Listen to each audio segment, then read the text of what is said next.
तो आइए स्टार्ट करते हैं पॉलिटी एमसीक्यू प्रैक्टिस सीरीज़ को। आज का पहला क्वेश्चन है, भारत के संविधान की 7वीं अनुसूची के संघ सूची में निम्नलिखित में से कौन सा विषय सम्मिलित है। ठीक है, तो यूनियन लिस्ट के बारे में पूछ रहा है। यूनियन लिस्ट में कौन सा, इनमें से कौन सा मैटर है जो कि यूनियन लिस्ट में आता है। तो एग्रीकल्चर जो है वो स्टेट में आता है, फिशरीज़ भी स्टेट में आता है, पब्लिक हेल्थ भी स्टेट में आता है, लेकिन regulation of labour and safety of mines of oil fields and oil fields जो है वो यूनियन लिस्ट में आता है। दूसरा क्वेश्चन है, भारत के संविधान में पुरुषों तथा महिलाओं द्वारा समान कार्य के लिए समान वेतन देने का बढ़ावा देने के लिए कोई उपबंध नहीं है। तो ये गलत है क्योंकि ये डीपीएसपी में मेंशन्ड है। ठीक है, दूसरा है, भारत के संविधान में पिछड़े वर्गों को परिभाषित नहीं किया गया है। तो ये बात सही है। The constitution of India does not define backward classes. Constitution में बैकवर्ड क्लास की कोई डेफिनेशन नहीं है। फिर तीसरा है, उपर्युक्त कथनों में से कौन सा सही है। ये तीसरा नहीं, इनमें से कौन सा स्टेटमेंट सही है क्वेश्चन पूछ रहा है, तो सेकंड स्टेटमेंट सही है, फर्स्ट गलत है।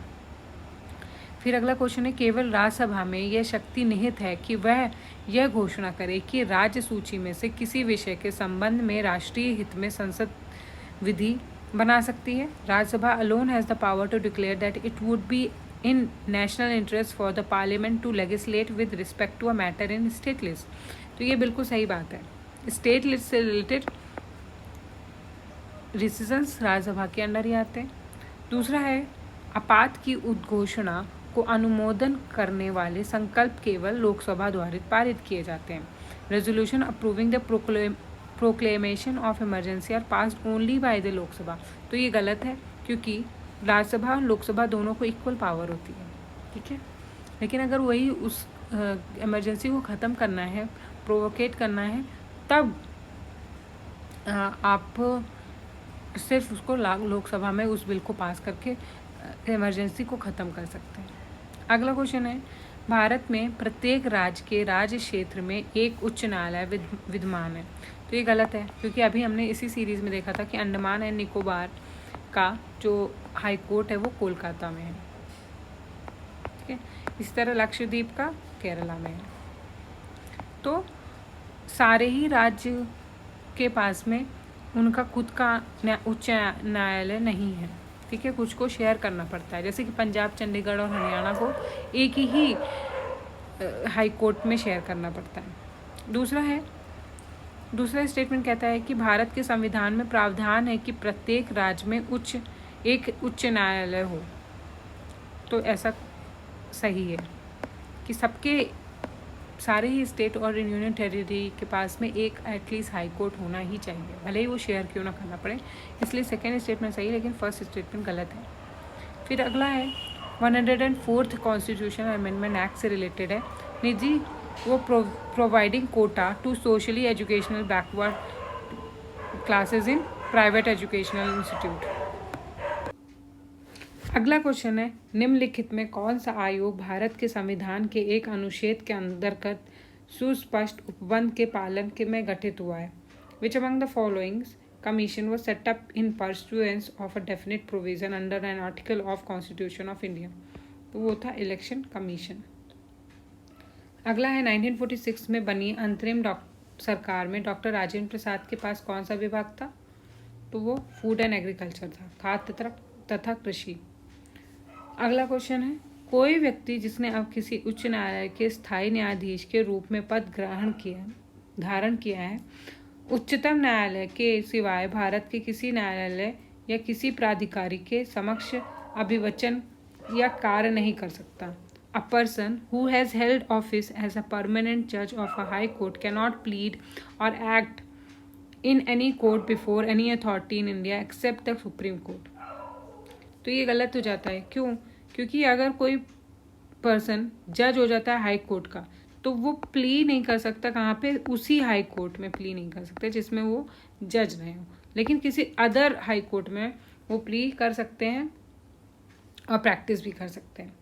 रिटायरमेंट के बाद प्रैक्टिस भी कर सकते हैं, इसलिए फर्स्ट स्टेटमेंट गलत हो जाएगा। दूसरा है, a person is not qualified for appointment as a जज of high court in India unless he has for at least 5 years held as and a judicial office in the territory of India. तो 5 years के experience नहीं, 10 years का experience चाहिए होता है high court जज बनने के लिए। अगला क्वेश्चन है, निम्नलिखित में से कौन सा युग्म सही सुमेलित नहीं है? तो ये लास्ट वाला नहीं है, बाकी तीनों सही हैं। फिर अगला क्वेश्चन है, free and compulsory education to the children of 6 to 14 years age group by state was made a fundamental right by 76th amendment to the constitution of India. तो 76 नहीं था, वो 86 था। 86 अमेंडमेंट एक्ट से 6 से 12 वर्ष की आयु के वर्ग के बच्चों को निःशुल्क तथा अनिवार्य शिक्षा उपलब्ध कराना एक मूल अधिकार बनाया गया था। और बाकी के 2 जो स्टेटमेंट दिए गए हैं वो सही हैं। अगला स्टेटमेंट है, निम्नलिखित में से कौन सा एक सही कथन है? तो बाकी के 3 जो हैं वो गलत है। बीच वाला कह रहा है कि इनडायरेक्ट टैक्स जो है वो लेवाई किया जाता है सेंट्रल गवर्नमेंट के द्वारा। तो सेंट्रल गवर्नमेंट द्वारा उद्ग्रहित अप्रत्यक्ष कर लागू किया जाता है। तो ये बात सही है। अगला क्वेश्चन है, who was the chief justice of India when public interest litigation was introduce to the Indian judicially system. जब भारतीय न्यायिक पद्धति में लोकहित मुकदमा लाया गया तब भारत के मुख्य न्यायमूर्ति कौन थे? तो PN भगवती थे। फिर अगला क्वेश्चन है, चार्टर एक्ट ऑफ 1853 के द्वारा ईस्ट इंडिया कंपनी के भारतीय व्यापार के एकाधिकार का उत्साहित कर दिया गया था। तो ये गलत है, 1853 से नहीं किया गया था। आपको बताना है किससे किया गया था, क्योंकि हिस्टोरिकल बैकग्राउंड की एक सीरीज़ मैंने ऑलरेडी इसी चैनल पे करवाई हुई है। आप उस प्लेलिस्ट को फॉलो कर सकते हैं, उसका आंसर दे सकते हैं। दूसरा स्टेटमेंट भी गलत है। अगला क्वेश्चन है, जवाहरलाल नेहरू मृत्यु के समय भारत के प्रधानमंत्री की 4थी पदावधि में थे। तो ये बात सच है, वो 4थी बार प्राइम मिनिस्टर चुने गए थे। दूसरा स्टेटमेंट कहता है, जवाहरलाल नेहरू ने संसद सदस्य के रूप में रायबरेली का प्रतिनिधित्व किया था। तो ये गलत है, रायबरेली से उन्होंने रिप्रेजेंट नहीं किया था। तीसरा है, भारत के प्रथम गैर कांग्रेसी प्रधानमंत्री 1977 में पद पर नियुक्त हुए थे। तो ये सही बात है। कौन थे आपको बताना है, 1976 में कौन बना था? 1977 में। अगला क्वेश्चन है, पहला स्टेटमेंट कहता है रॉबर्ट क्लाइव बंगाल के पहले गवर्नर जनरल थे। तो ये गलत है। First governor general of India कौन थे, आपको कमेंट में बताना, क्योंकि मैं ये क्वेश्चन करा चुकी हूँ।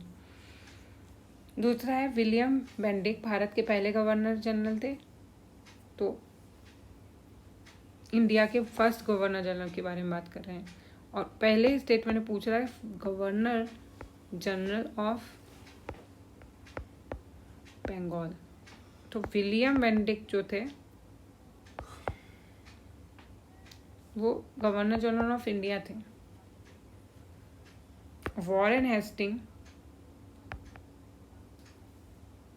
गवर्नर जनरल ऑफ बंगाल थे। प्रथम लोकसभा के अध्यक्ष कौन है? वो GV मावलंकर। अगला क्वेश्चन है, निम्नलिखित युग्मों में कौन सा एक सही सुमेलित है? तो सी वाला सही है। निम्नलिखित में कौन सा भारत का वित्त मंत्री रहे हैं? तो ये चारों ही इंडिया के फाइनेंस मिनिस्टर रह चुके हैं।